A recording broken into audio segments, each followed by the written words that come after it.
Okay, it's recording. Okay, welcome everybody to Lambda Alpha International, our global presentation. This particular one is number 2 in a series on the color of law and the appraisal bias. And we have as our guest today, Lisa Desmarais, who is from the Appraisal Foundation. She has been a residential appraiser in Colorado for 30 years. And in 2020, she came over to the Appraisal Foundation as the expert in rules and regulations as they govern real estate appraisals throughout the country. Without further ado, I would like to turn our presentation over to Lisa. Thank you very much. I really appreciate you having me here today. And this has been a really great topic to go around the country and discuss with various people because it is incredibly important. And I just appreciate that you are looking into this and that you've asked me to speak on it. Because as you mentioned, I started here at the foundation in 2020. And the very week I was starting, COVID was beginning, and this topic was just starting to percolate. So since I've been here, I have been handling projects related to bias and discrimination in the appraisal profession, and I've learned an awful lot. And I hope to share some of that today and some of the actions we've taken and the attitudes and the way that we've approached this topic such that we can look at this as a great opportunity and to improve public trust in the profession as best as we can and continually move forward. So with that, let me start here. And of course, my first slide is public trust in the appraisal practice. I am putting this slide here first, just as a reminder that nothing exists without this, without public trust. Without public trust, the profession doesn't exist. Any profession that is based on opinions has to have the public trust. Your individual job would not exist without that public trust. So no matter what, great care and attention must always be given to the public trust in the profession above and beyond anything else. And we speak about public trust, you can kind of go right to the top of the food chain of public trust, and that's the Supreme Court. And I'm starting here because there have been some issues that have been discussed at the Supreme Court that relate to, obviously, race. We know the affirmative action ruling earlier this year. And we also know that the Supreme Court has discussed appraisals at certain times in the past. So the slide I want to put up in the corner here is from Supreme Justice Roberts, and it says the way to stop discrimination on the basis of race is to stop discriminating on the basis of race. Now, obviously, that's his personal opinion, and that is probably what drove some of that Supreme Court decision related to the affirmative action ruling they had earlier this year on colleges. But what I really want you to notice here and pay attention to are these particular 3 quotes related to the appraisal profession so you can kind of understand at the highest level of public trust in the United States how the profession is viewed and what it means to the courts. And I love these 3 quotes.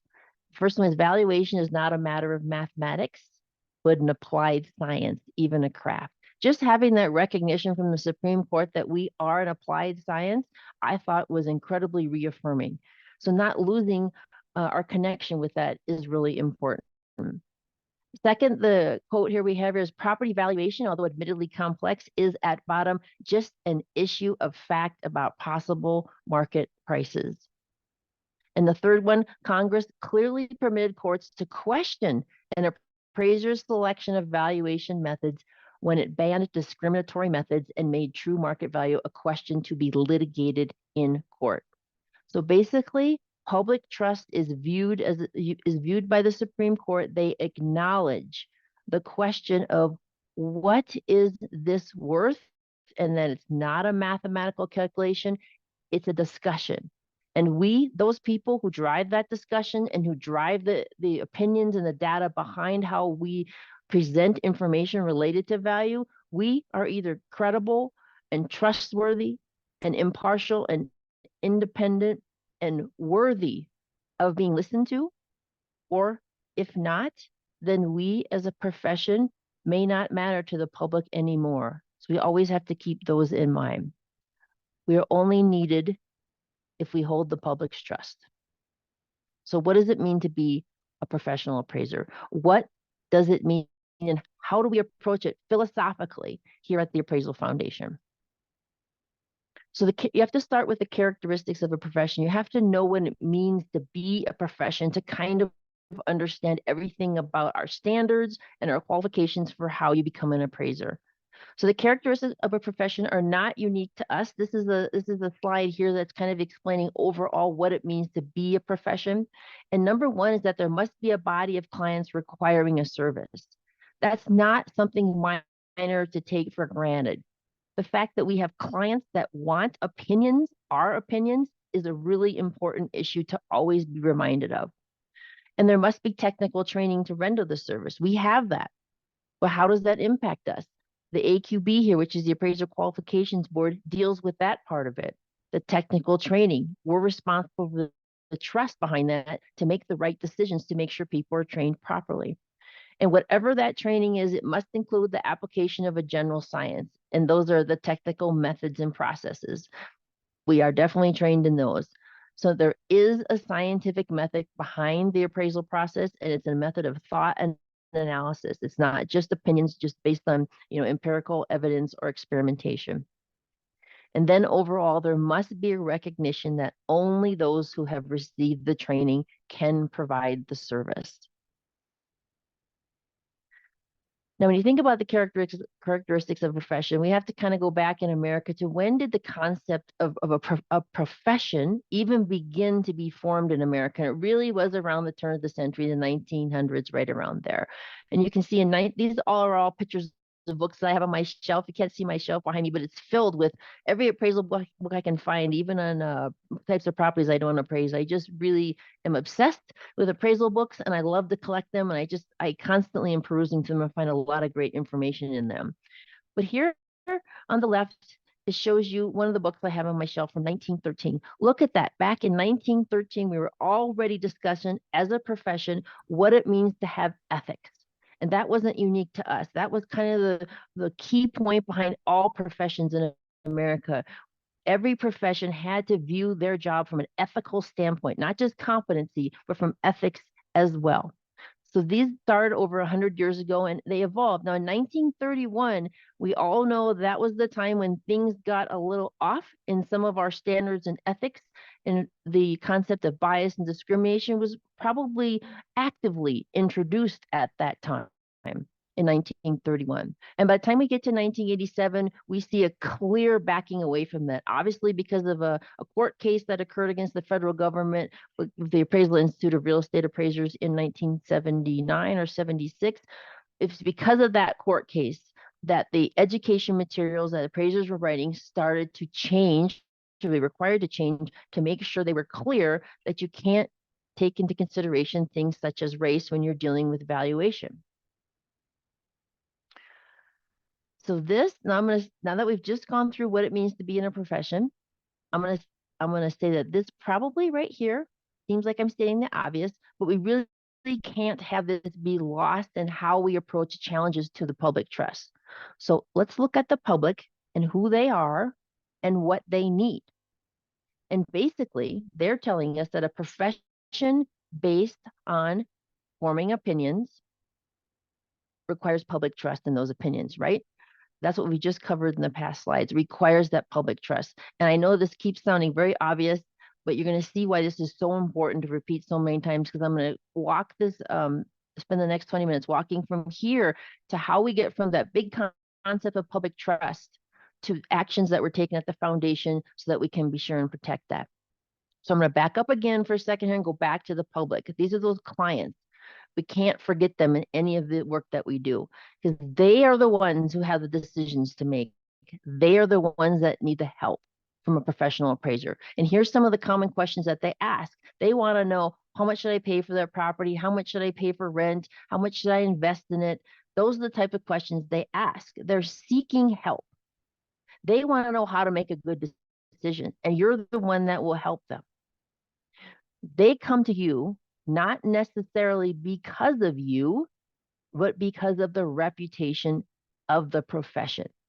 So how do we as a group build that reputation? We build it starting with professional standards. So why do we even need professional standards? Well, number one is always public trust. You need to assure the public that your opinions come with accountability, a known process, and that any appraiser they hire follows that same process.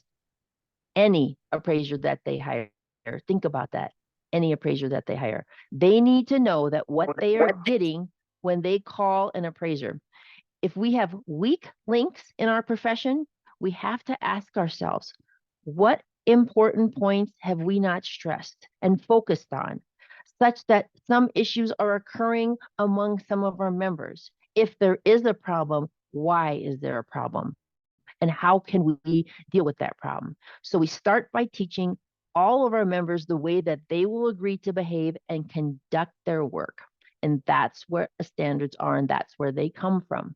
So the evolution of professional standards, this is again for all professions, but it's kind of highlighting how it happened in the appraisal profession here. How did ours evolve? Basically, the individual appraiser held themselves to their own personal standards. That wasn't enough. That didn't make it clear to the public what any of us meant. So you start to get those appraiser professional membership organizations, and they held their members to the standards of that organization.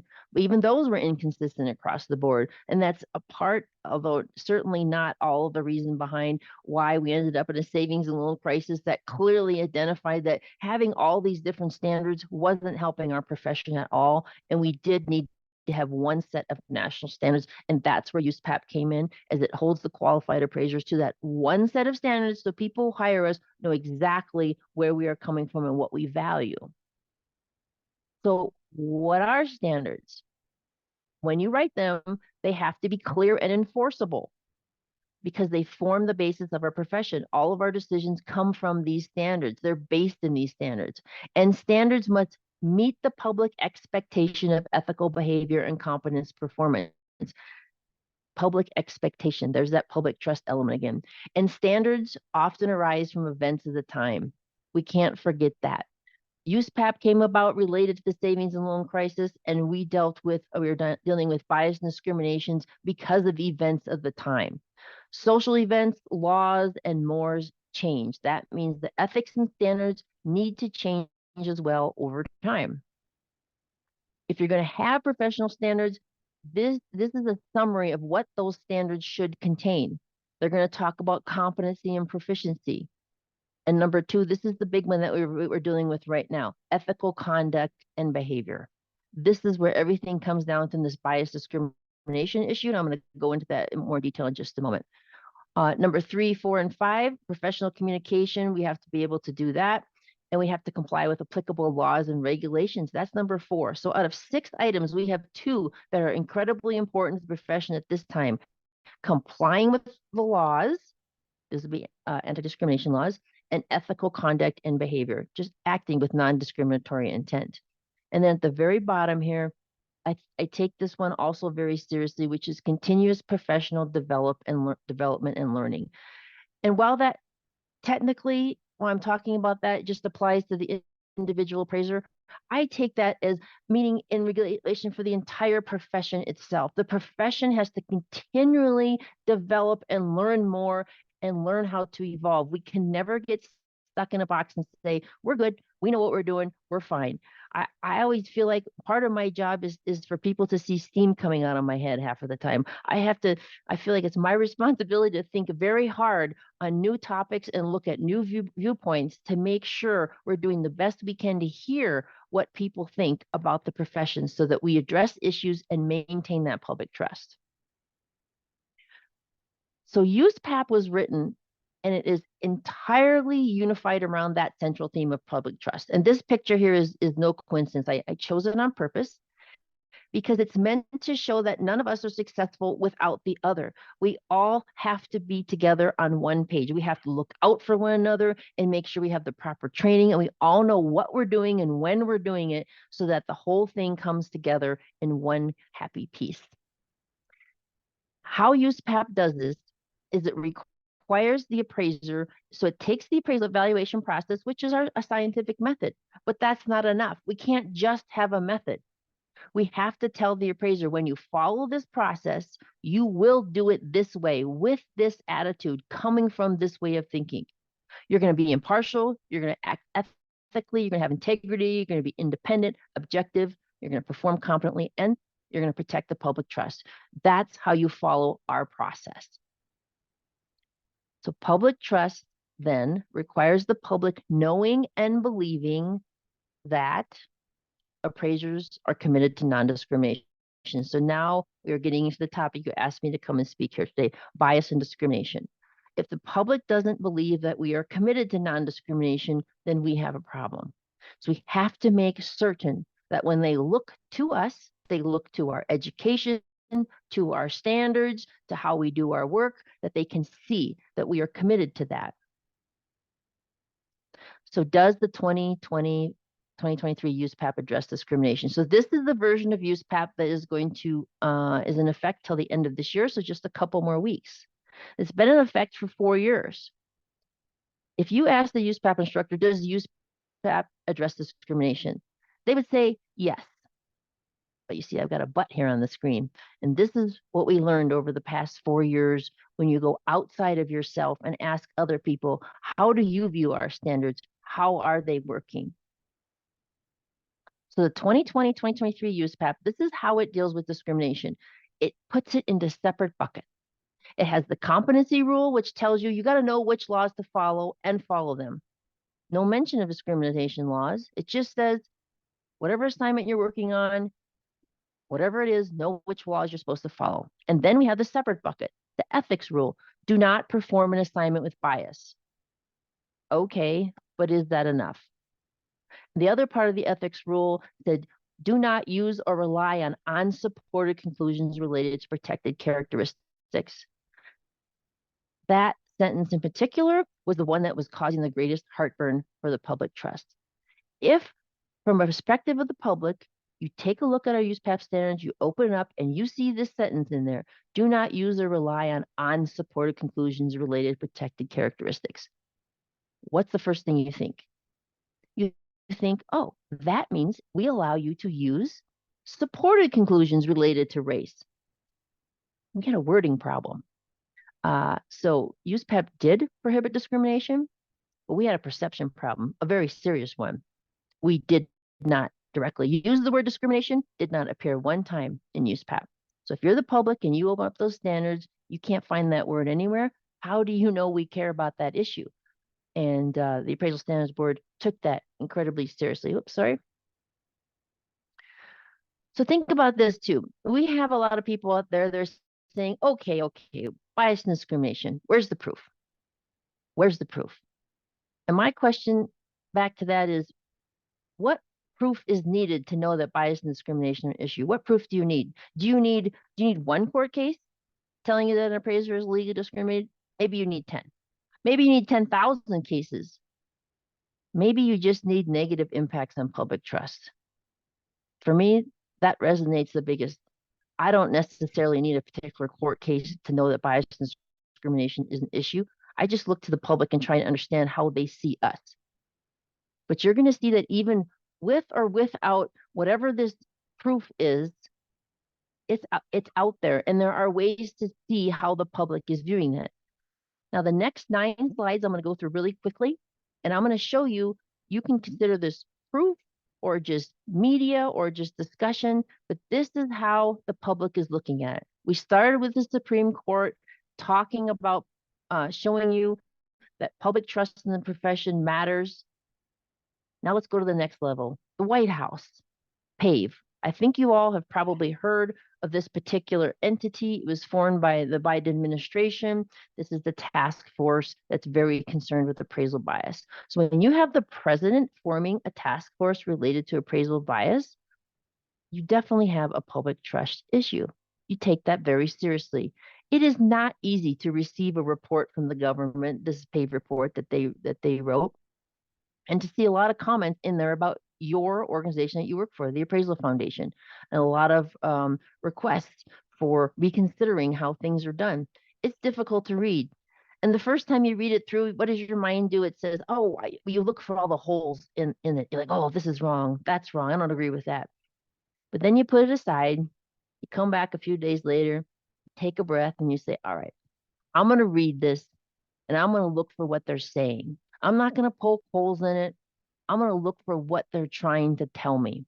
So the PAVE report was actually an incredible opportunity, and we've done a lot of great work because of it. I think we're going to continue to do a lot of great work. The next report that came out, I don't have these in order, was the National Fair Housing Alliance. They also they had a report come out that was written directly about our standards and about our qualifications. Again, another hard report to read, but incredibly informative to understand an alternative viewpoint that is out there that's very, very important to us understanding. Then we go to FHFA. What this is here, now we're starting to, so first we had some opinions from the White House and fair housing saying, look, we see some issues. Now we're getting down to some, if you want to call it proof, some real concrete indications that we do have some members that are using race and dealing with race or other types of protected characteristics in their appraisals.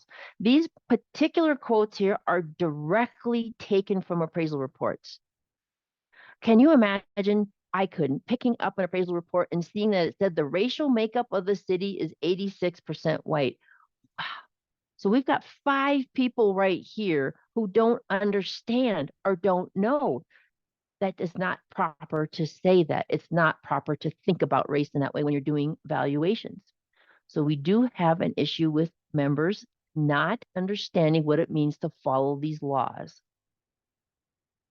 Junia Howe, this is who you had invited to speak with you prior to me. And I just put up 2 quotes from one of her studies.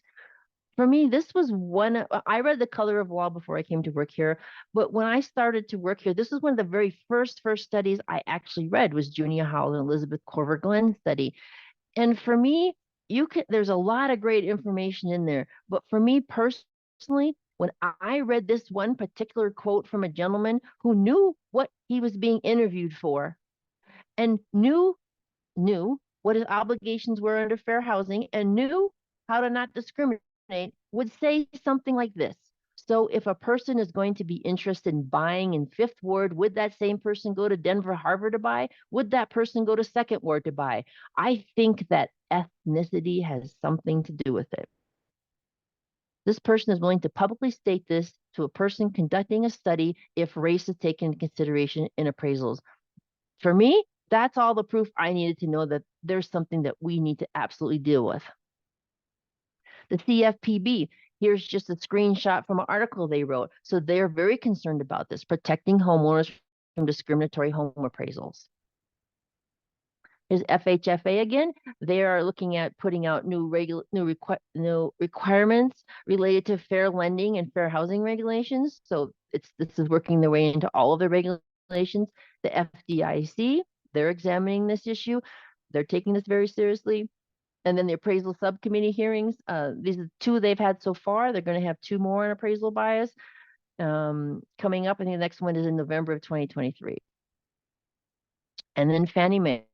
So Fannie Mae has been scanning the reports that they've been getting from appraisers, and they're finding multiple findings of subjective phrases in terms that related to, protected characteristics. So you have it happening. Do you have a smoking gun where somebody just went and blatantly discriminated against somebody and there's a court case and a ruling from the Department of Justice? No, we don't have that. That will come eventually because you have indications that there are people out there doing it improperly as it relates to protected characteristics. Sorry. There we go. So appraisers, as a summary, are against discrimination, and making that clear is important to public trust. That was the point I was just trying to make there. Now I'm going to go into what the foundation has done to make sure we're dealing with this issue, to make sure it's clear that we are against discriminating so that the public can understand our viewpoint on that. Here's a letter that was sent to the appraisal subcommittee. It was early, it was last year. Was it February of this year? Gosh, so much has happened. It may have just been February of this year. February 2022. So at that time, the appraisal subcommittee, the appraisal standards board was already working on updating the ethics rule because it felt it wasn't adequate related to non-discrimination. But it was doing it based on its understanding of USPAP, its understanding of the way it's organized and how we have set that structure up. So how we understand how it's written. But again, remember what I pointed out earlier, that we may understand that while at its core, USPAP always did prohibit illegal discrimination, nobody outside of our profession could pick up our document and understand that. So it wasn't until this letter came from 8 federal agencies. And if you know anything about federal agencies, one thing is that you can't get 8 of them to agree on anything. So when you, the Appraisal Standards Board, get one letter from 8 federal agencies, you know you have a problem. And their letter to us says, what you're doing to update the ethics rule isn't adequate. You're not hitting the mark. And wow, if that doesn't set you back and make you take a hard look at what you're doing. So while the standards board was looking at this and trying to solve the problem and move the issue forward, they realized we've got to do more. And it's at that time that our chair of the board, Michelle Tchaikovsky Bradley, said to the Appraisal Foundation, we are going to get and hire the experts in the United States in fair housing, and we're going to work with them to understand all of these issues. So the Appraisal Foundation worked to hire Relman Colfax, who is the renowned experts in fair housing issues in America. And as a one side element I wanted to state to that is, so Relman Colfax is an incredibly knowledgeable group of people. And when you hire them, you don't hire one attorney, you hire a team. So every time that we worked with them, we were working with up to 7 people at a time. They ran everything through an entire process. This particular company, Relman Colfax, also happens to be the attorneys that are representing homeowners on a case of appraisal discrimination in Baltimore. So my reason for saying that is to say that we can't be afraid of bringing in the best of the best, even when they are also working with others to look for bias and discrimination in appraisal reports. We have to be transparent. We have to be open to hearing from all sides and engaging with the experts to make sure we solve these issues correctly. So what the AASB did is they took this appraisal issue incredibly seriously. Remember that statement in the ethics rule, it said, do not use or rely upon unsupported conclusions. They realized that not only had to go, we had to replace it with something very substantial and clear as to how we deal with non-discrimination. So they did spend another 1.5 years on this topic. And I mean, they spent hundreds of hours drafting this, running this through different people, trying to understand how we can get this right. And they did end up with what's going to be the 2024 version of USPAP. So it's effective January 1st of 2024. It's actually available for purchase now. And they did adopt changes to the ethics rule. This is a screenshot of that first page of the ethics rule. This new non-discrimination section. Just tell me how that looks from the public perspective. They get this book, they open it up on page 1 of our ethics rule, right there in boldface, non-discrimination. And it's about a 2.5 page long section of the rule. This tells you how incredibly important this topic is, and it makes it really, really clear to these appraisers that you have to follow these laws. You have to understand what it means to not discriminate, and you have to educate yourself to make sure you know what you're doing. This, to me, I'm so proud of the board for doing this, and they have gotten a lot of positive comments back because of this rule that they adopted. They also they also wrote in connection with this what has become the USPAP GRM, so that's the guidance and reference manual. As you know, in USPAP, there are advisory opinions and FAQs. We're putting them all in a separate document now because we're not going to update USPAP as much, but the guidance will be updated. But there's 2 things in there that are incredibly useful to appraisers, and that is advisory opinion 39 and 40. The reason I want to point those out to you is because, let me go to the next slide here. In the PAVE report, it was very interesting to me to note that the PAVE report had stated itself that there really isn't any guidance for appraisers on how to follow these laws. So think about that. Here we are in a profession. We have laws we're supposed to follow, these fair housing laws, and we are not quite sure how to do it because we don't have any guidance on that. So the ASB worked closely with Relman Colfax to write these advisory opinions 39 and 40. And they're in my opinion, groundbreaking because they are that first step towards giving that guidance to appraisers. They obviously don't go into detail about the laws because USPAP is about USPAP. It's not about the laws, but it puts it in context. It explains to appraisers what it means to follow these laws. So this is a really huge thing if you want to understand and get a better idea of how to act in a non-discriminatory way or how to help other appraisers understand that. Those two advisory opinions, they're much longer than the other advisory opinions are. I think one is like 7 pages, one is 9 pages. There's an incredible amount of information there. But think about that. The ASB is on the forefront of providing that guidance. We have put the guidance out before any of these other entities have, and it was all requested in the PAVE report. So really proud of them for doing that. Now the Appraiser Qualifications Board, what are they doing related to this? I'm gonna do here like what I did with the Standards Board. I'm kind of go back to the core issues before I explain how you approach changing it relates to bias and discrimination. So the Appraiser Qualifications Board sets the criteria for how you become an appraiser. Part of that criteria involves experience. Experience, you have to have experience in completing the appraisal process. That's part of the criteria. And what that means is you have to have the necessary knowledge and the skills, and then you have to be able to put them into the appraisal process and show that you can do that.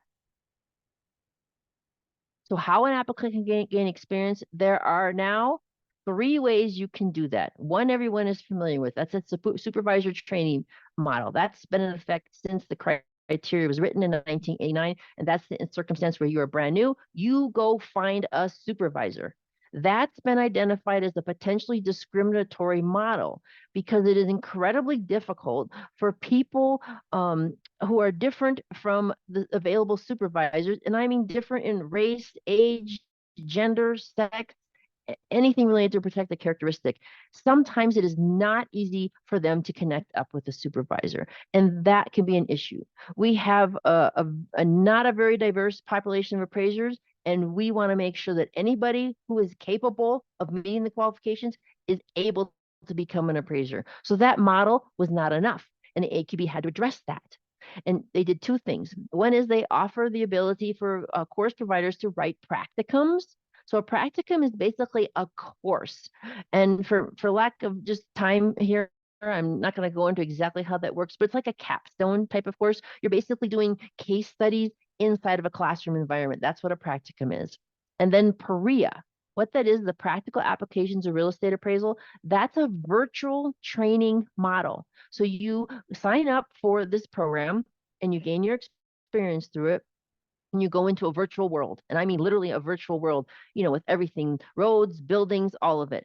The first PREA program became available this year, just a couple of months ago. So it's out there. We're having incredibly positive feedback. That PREA model is built by the Appraisal Institute, and that's for the licensed residential level. They have another one coming out soon for certified residential, but they're working on that final approval right now.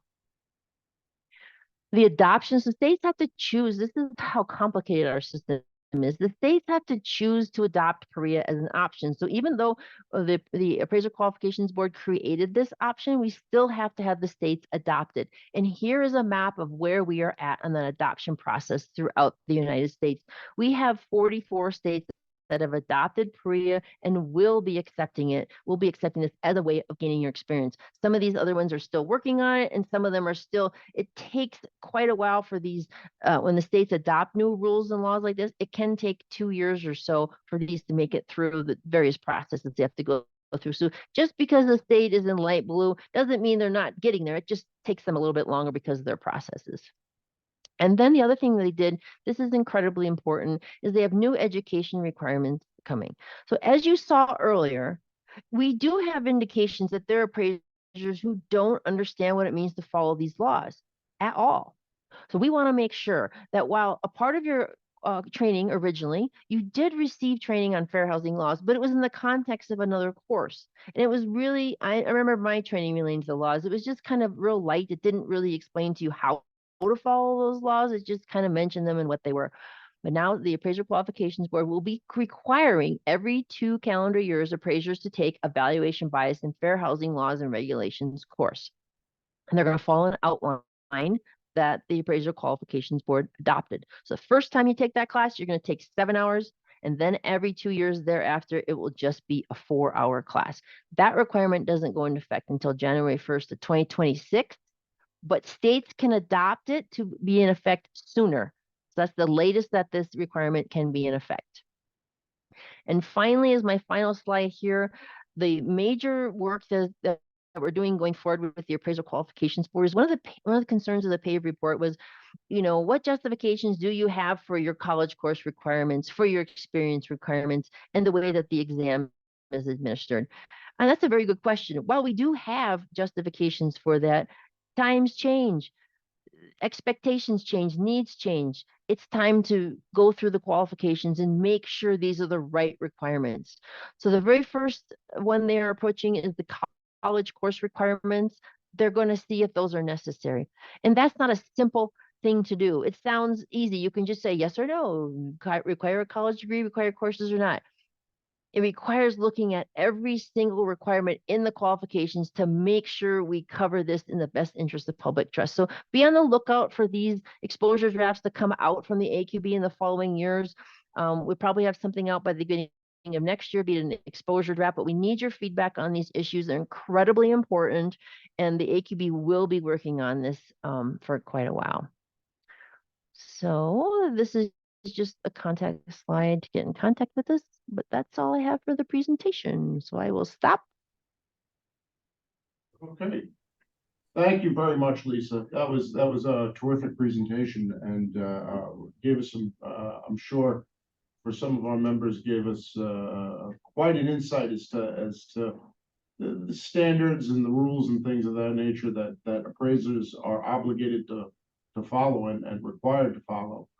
Are there any questions from the audience? I think, Jacqueline, I know we had discussed going about how we go about this, but if you want to, I think we can go ahead and unmute our participants. I'm looking at the guest list, and I think everybody here is certainly capable of going ahead and asking any questions they might have. Just one at a time would be great. Are there any questions for Lisa? If not, I can go ahead and ask one question that I had. I think one of the concerns and going back to Junior Howell's presentation was the actual sales comparison approach in and of itself as a tool that we use. It is a fundamental tool in every appraisal we do, both commercial and residential. And it was cited as being flawed insofar as the comp selection is largely based on location and finding comparables within a certain distance of the subject, and that may provide an artificial cap to an area. It's one of her points that she pointed out. Because that would be such a large and dramatic change, has the Appraisal Foundation thought about, kicked around, or discussed in any way that you might know what they may do to that approach, or potentially do in lieu of that approach? Yeah, that's a really good question. So that actually is something that the appraisal profession itself would have to solve. The appraisal standards, as you know, just states the appraisers to follow the recognized methods and techniques. But where those come from are from the membership organizations. So that would be the Appraisal Institute and other entities such as that. But where we can assist in that, we're an organization that cannot advocate for or against the appraisers. We're in a 501(c)(3) education nonprofit entity. And where we can assist with that is to be those educators as best as possible. And that means being available to any of these entities that are willing to discuss these issues, or bringing people together to understand the various issues. I feel like, the appraisal profession has really been working hard to be a good listener throughout all of this, but it's getting to a point where it would also be a benefit to us to have other people come and listen to us. And that's my own personal opinion, especially about the sales comparison approach. There's a lot of information out there that, as you know, and probably identified, isn't quite correct about how it works and how it's based. That doesn't mean it's perfect. It just means when you have people wanting to change something, they need to understand what they're changing first, because that's what we've been doing to make sure we get this issue correct. Right. Any other questions from the audience? Has anybody seen anybody here? Other questions? I think Chris go ahead. Rick here from Vancouver in Canada. For those that haven't met me, I'm the co-chair of the Global Initiatives Committee. I want to thank you, Lisa, for, I don't know, I've hired appraisers in my life quite a bit, and I've used some pretty complex appraisals for some large projects.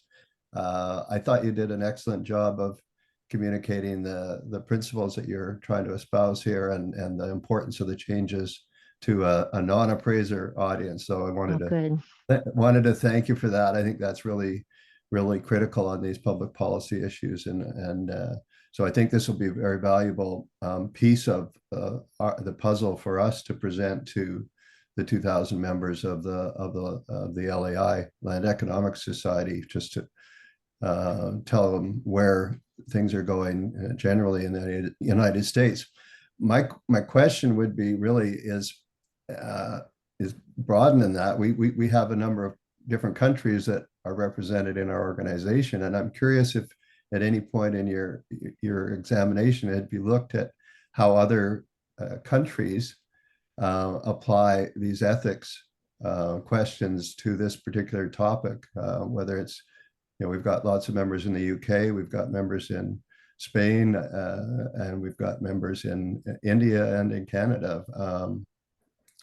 I'd be curious how other countries actually approach this same issue. I don't think it's a purely United States issue, although I know you've got enough challenges trying to deal with 50 different states and that. But I'd invite you to perhaps consider asking some of and I will ask my colleagues here in Vancouver who are appraisers how they approach these same issues. But just wonder if in all of your work, whether you were able to reflect on how that compares internationally. I do know that the president of our foundation, Dave Button, and along with another member of our staff, Aida Dadayich, just got back from, I believe they were in London or in Paris at the IVS, International Evaluation Standards Council. So at that meeting, they discussed anything that's important to the entire world of valuations. Now, again, their standards are a little bit different because ours aren't acted into law over here, but that's a set of standards that people can choose to follow throughout the United States.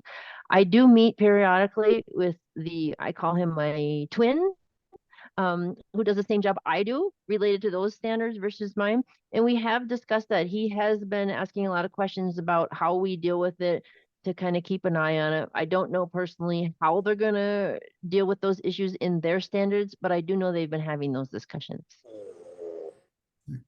Lisa, I have a question for you. My name is Tom Tenner. I'm actually an MAI.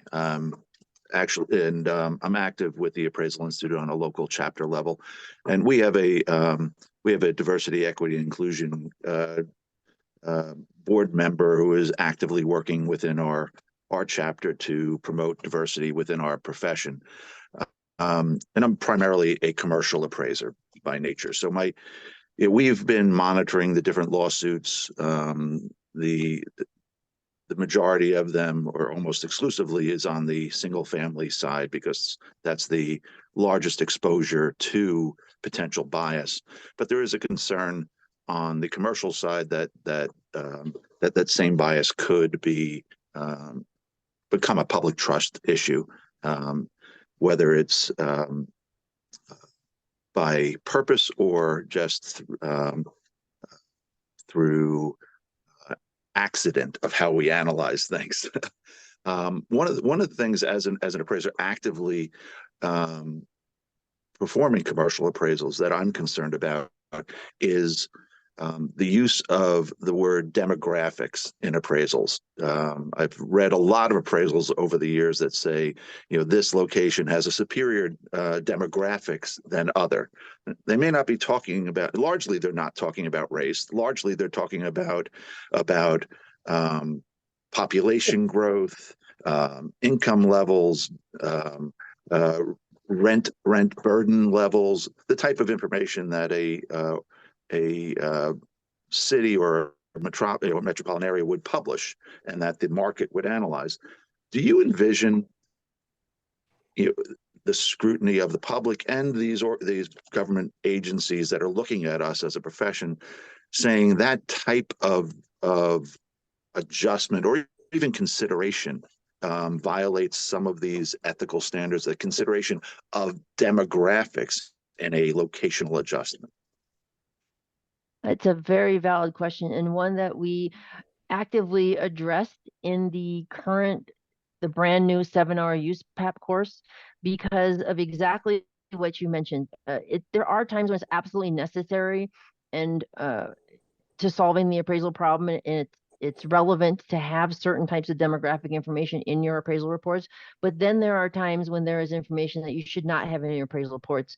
And I think one of the key issues that has already risen a red flag with some of the fair housing experts is that the commercial appraisers will just print these huge demographic reports, 2 or 3 pages, with whatever information is on them and put them in the reports, not realizing that there are statistics and they're related to, for example, race. So what I would recommend to you is to take a look at AO 40. That's the one that deals with the topic of demographics. So you can get kind of a starter education on how these laws view different types of demographics, because some are important, some should not be used. So it's definitely on the radar. It's interesting. Why do cities put out these demographics that could lead to discrimination? Why is it even published if it could lead to discrimination? Not just in the appraisal world, but in the public perception. To say, oh, let's put out this. Why don't we just say we're a diverse city and leave it at that? Yeah, that's a philosophical question I definitely can't answer. I mean, just as a correlation to that, think about the fact that, when just yesterday I was reading an article in the Wall Street Journal about houses, and I think they used in there the words well-maintained and good neighborhood. And I'm like, okay, so as a residential appraiser, if we said that, we would probably have an issue. So we're always having to translate how the public is talking about something with how we can actually handle and deal with and make decisions on that information, regardless if it's legal for them to collect or not. We can't control that. One of the last questions I have, because we definitely struggle with this as an appraiser on it, because location has always been one of the primary factors in differentiating and comparing properties to other properties. And the old adage, location. That's what drives drives demand, because there may be demand relative to a location. It has nothing to do with race or any of the other protected statuses. But if you ignore location artificially to address demographic issues or to blend them, you could be at risk for improperly reporting or concluding to a value that's incorrect. An example would be certain neighborhoods that border each other, where the school districts are viewed by buyers as very strong, next to a block away where a school district is viewed as very weak. Now, the government may not want to admit that this is part of a buyer's decisions. We could look at Garden City and Hempstead as a borderline. If you ignore and go outside into a block or two away into a different district and start looking at sales that are $1 million, $2 million less for a home, how do we address being reflective of the market without without losing public trust or trending on a biased conclusion? Another great question. I think this is where education will come in with the appraiser profession being able to talk with the people who have new theories about how they would like values to be concluded. Because right now appraisers are, they have to deal with the needs of their clients.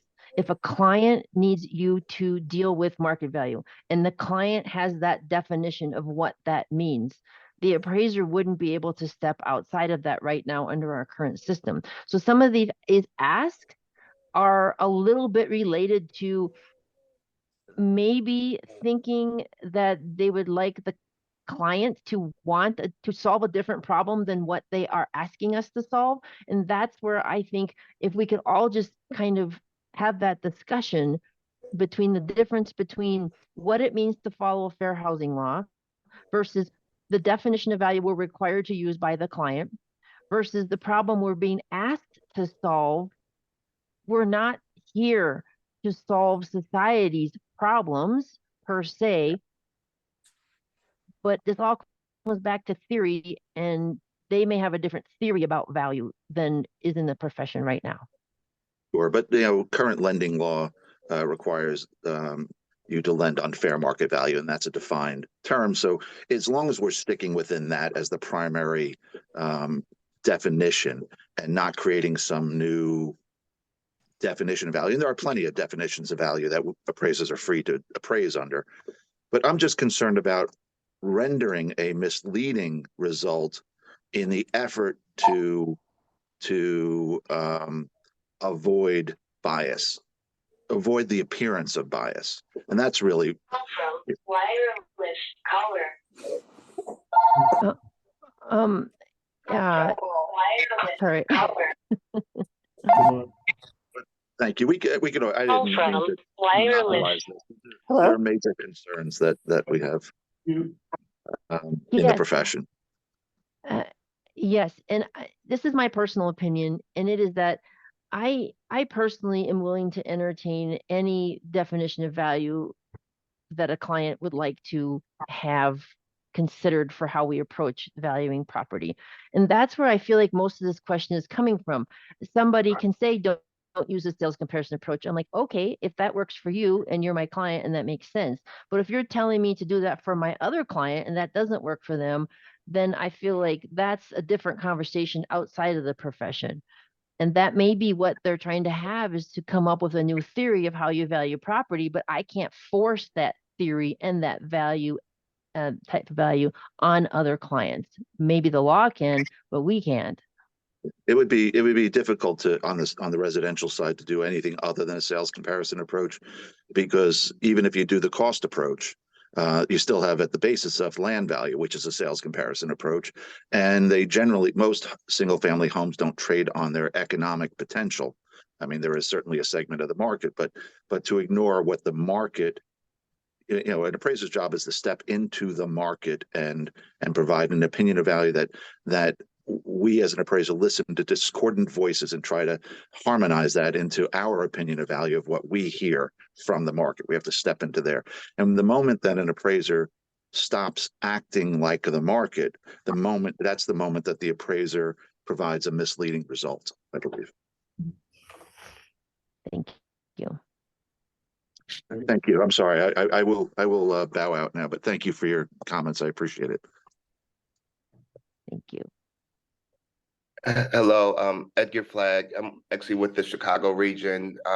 I joined a few minutes late, but heard a majority of the presentation, and actually had a good conversation with an appraiser in our group yesterday that gave me some good context to hear. A couple of things in context. I'm an affordable housing developer for a nonprofit.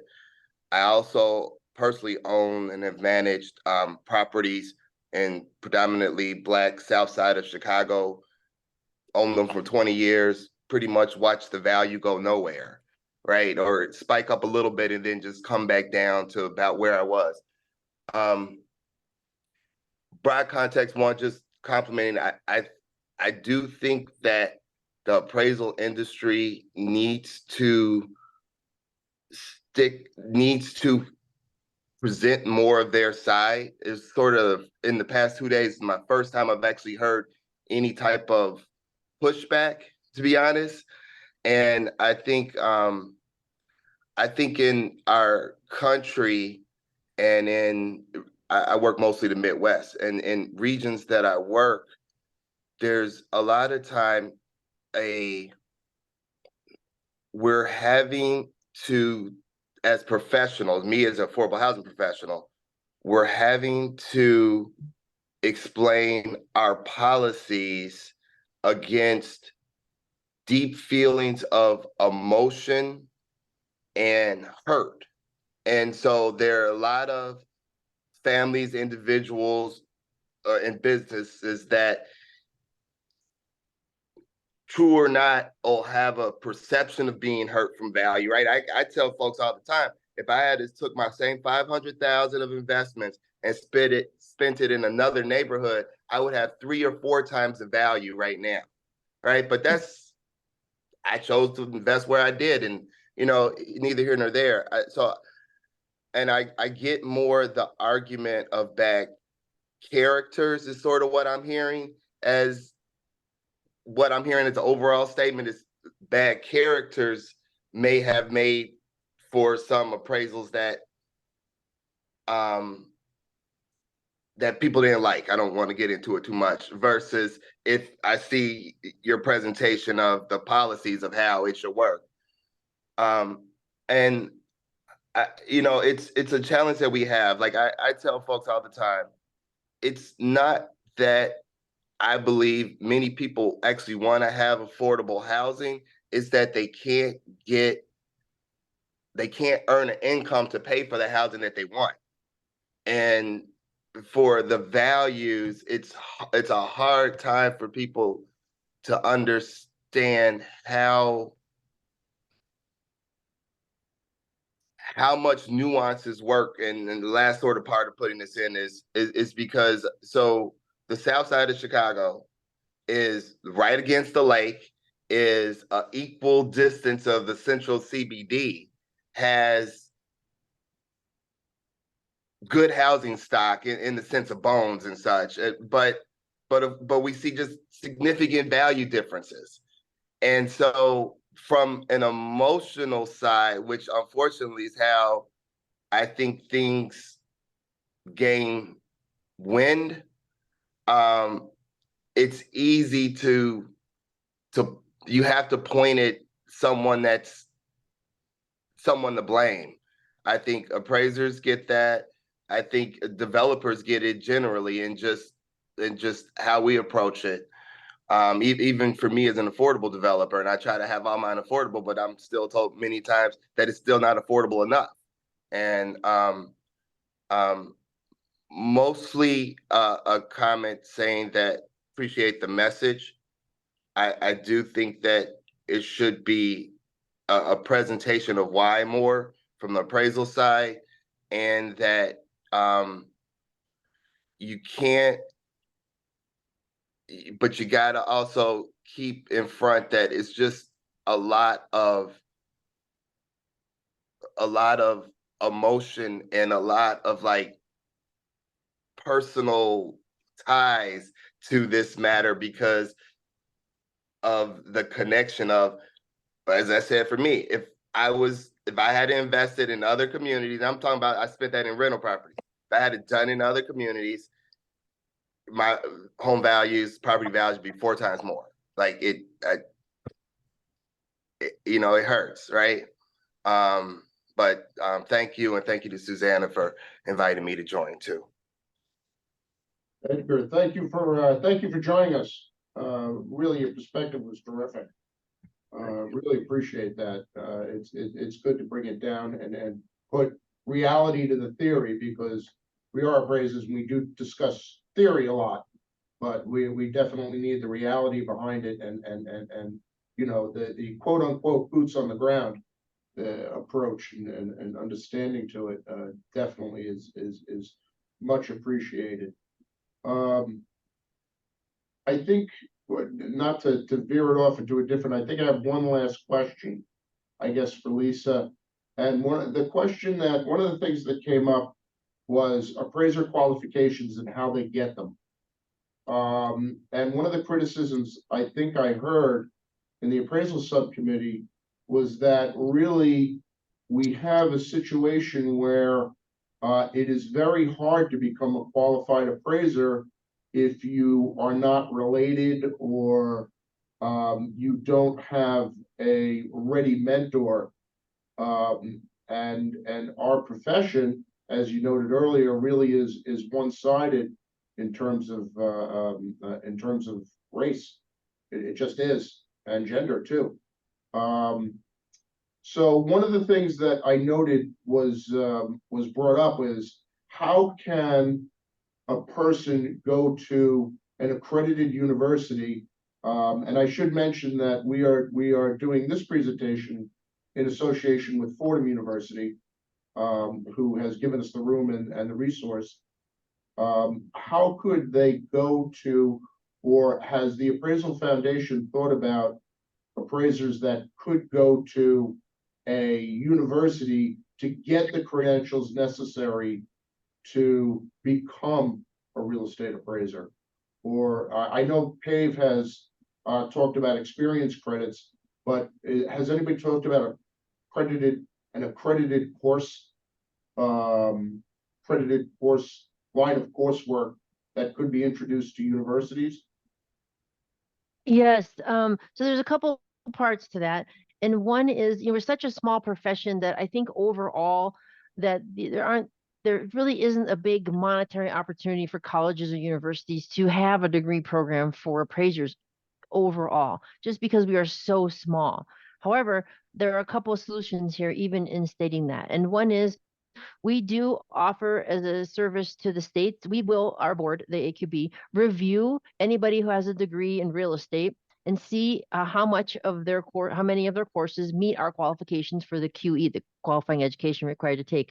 When the majority of those meet almost every single one of the requirements except for USPAP. So when they have a degree, they've already done all their education that they need to become an appraiser, and all they have to do is take USPAP. And then that second element, the experience, we believe that with Perea out on the market now, we have heard that there are universities and colleges in discussion with the makers of those programs to put them in a certification program. I think there is a program in Arizona, I may get the state wrong, Mesa University, who actually offers a certificate in appraising. So you take all of your classes, and the only thing that they were missing was that experience element. But Perea is that experience element, which once the student has finished the coursework, they can go right into getting that experience. So they can come out with the ability to gain a credential by going to get one of these certification programs. Okay. Are there any other questions from the audience? If not, Lisa, thank you so much for your insight on this one. This was terrific. I think we all got an education. Seasoned appraisers, along with some people who some of our other members who, again, have had discussions with appraisers, weren't sure, what is this USPAP thing that everybody talks about or that appraisers have to follow. They don't realize we're in many cases, we are following guidelines. So thank you so much for your time and energy on this and your stuff, things. You're so welcome. that was the program. Jacqueline. Okay. Well, oh, go ahead. I mean, I don't know if you guys are meeting longer after I'm done, and I should say goodbye and thank you, or if I'm supposed to hang out. So I think we're gonna probably close it down. Jacqueline, can you take us off record?